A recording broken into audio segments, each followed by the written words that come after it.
Right, basically my short film is kind of like, to sum it up, it's an action film with feeling. It's called Virtual Warriors. My demographic would be for males between the ages of 16 and 19. It'd be an active piece because they'd kind of be taking some information home with them once they've seen it. We've got the theme and issue is how the portrayal of conflict by the media can affect a young person's view of what it is and what it seems like. The main influences for my short film were Doom, Gamer and Jarhead. Gamer because it kind of shows the media going mad and what happens when the media takes control. It's got Doom because it's an adaptation of a game and how the violence is portrayed through that kind of medium. And then you've got Jarhead because it's all about how easily impressioned young men can be affected by that kind of thing. So the equilibrium of my story, throughout the entire film, it swaps between two times. You've got the future and you've got the past. In the past, you've got two young men, maybe around the age of 12, 13, walking down the street, having a laugh, having a joke. But then it swaps to the future, where they're 18, 19, serving in the military, and are on patrol in hostile territory.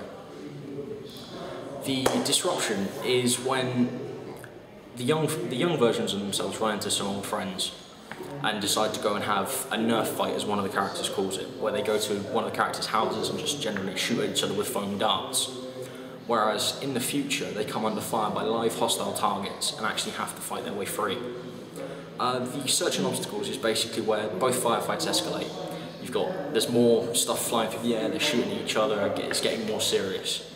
In the past, it's all well and good, it's all based around fun, family, and all friends and all that kind of thing. But in the future, it's real life combat, life and death. And throughout it, one of the characters, which is the character that's also easily led, he's the lover of bad company, starts to make reference to doing things and saying things he's seen in games and films. But then he's brought back to Earth by the law enforcer, the leader character, who tells him that it's not a game and this is actually reality.